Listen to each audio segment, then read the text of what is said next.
de Québec, nous avions presque toutes les mêmes images de lieux mythiques de Paris en tête. On rêvait de visiter la Tour Eiffel, de voir la Seine et de nombreux musées tels que le Louvre.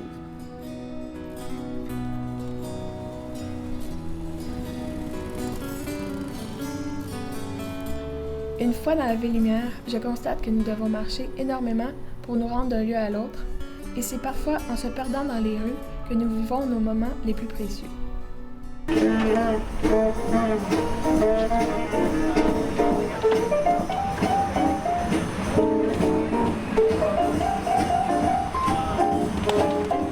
Chaque jour, nous devons parcourir des kilomètres.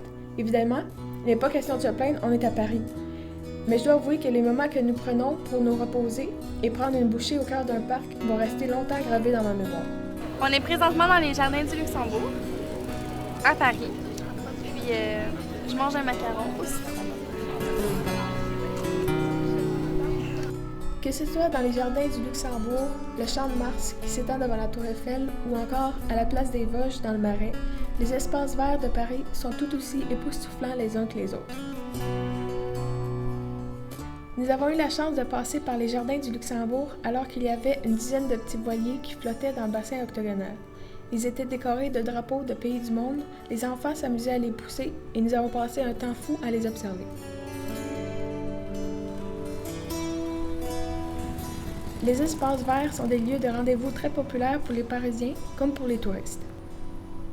On écoutait les Français parler, c'est vraiment le fun aussi, parce que dans le fond c'est vraiment multiculturel. Fait que les voix qu'on a plus entendues, c'est comme anglais, on a entendu beaucoup d'allemand, puis des langues scandinaves que je connaissais pas vraiment, mais là c'était vraiment le fun d'entendre des conversations en français de France.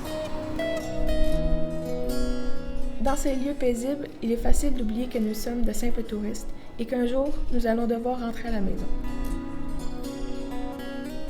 C'est ce genre de moment qui va le plus me manquer lors de mon retour à la réalité. J'espère vraiment qu'un jour, j'aurai l'opportunité de retourner m'étendre dans l'herbe à Paris.